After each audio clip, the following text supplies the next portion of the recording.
Good morning, ladies and gentlemen. Welcome to Market Forecast, brought to you by Options University. It's Monday, August 11th, 2014, and this is Bud Shorak. Access to this video is for educational, informational purposes only. Nothing contained in this video, website, or promotional material constitutes a promotion, recommendation, solicitation, or offer of any particular investment, security, or transaction. Options University provides educational services that are meant to teach you the risks and rewards of trading stocks and options. We're not a service that tells you what to trade. We're not implying or guaranteeing any profit. And always, do not trade with money that you cannot afford to lose. Well, as we get into earnings season and are well into the earnings season, let's see what the market did last week. As we saw, looking at the Dow, the nasdaq, the S&P 500, and the Russell 2000, what exactly kind of numbers did we get for the week? Well, as we look for the change, we see all positive numbers taking place in all four indexes. If we look at the Dow, up 0.7% for the week, and for year to date, up 0.5% as it shot it into positive numbers again for the current year.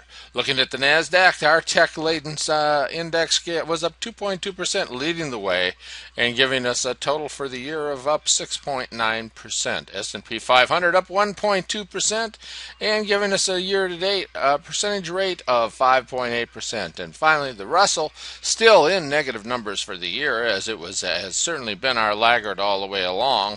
It was up 0.9%, almost 1% for the week, and only down now 1.9% year to date, looking at the Russell 2000, our small cap index.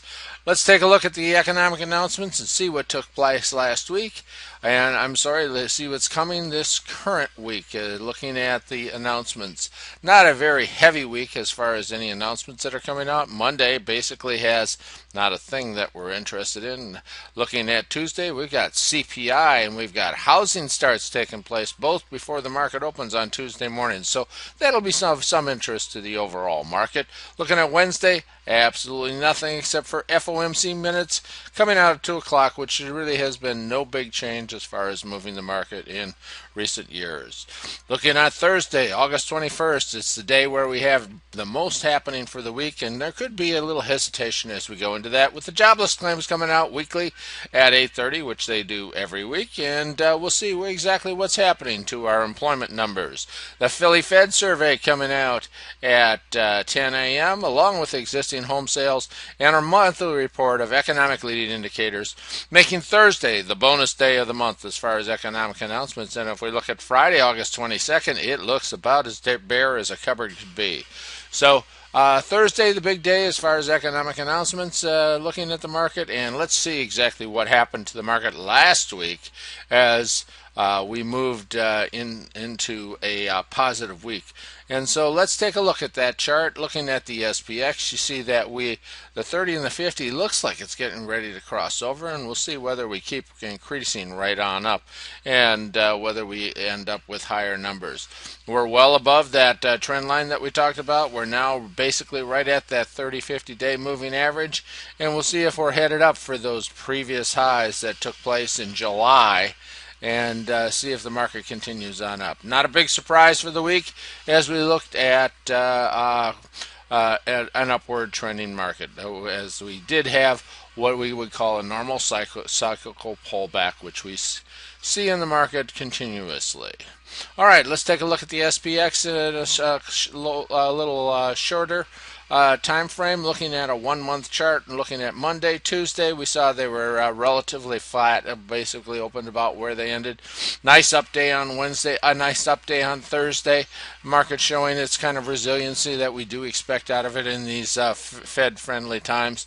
And then look at this candlestick on Friday, a day where we had, again, news overpowers everything, and we had some news with the Ukraine-Russian front, and it caused the market to move all over the place. But notice what happened by the end of the day. That line acted as a support line, and the market bounced up as we went into the close, and you see that we ended up with a move where the market looks like it can continue that upward trend. So we had an outside day where we had a higher high and a higher low, ending up in a very nice position for the market to move up as we come into this week. Futures this morning looking strong, up 5-6 points as we have early morning reports out of the futures, and we'll see exactly whether this market can continue those previous highs that we had in towards the end of July. Looking at the Dow, what did the Dow do? Well, looking at the Dow, we see that it's following the same form. Came down to that 200-day moving average. This was the big pullback for this major index, and bounced off that, and now is continuing up again. Remember, we got an outside day. We did have a crossover for the 30-50 line. We'll see whether that kicks back up and the Dow follows and heads to those previous highs, which took place during that same time frame.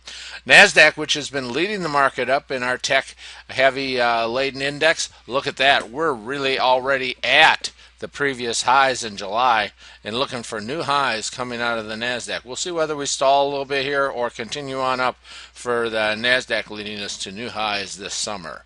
Russell 2000, certainly the laggard, having troubles really getting out of bed in the morning, but sitting there right around that 200-day moving average, not showing any great strength nor any great leadership during the summer, but not to be expected out of the Russell as we go into the summer.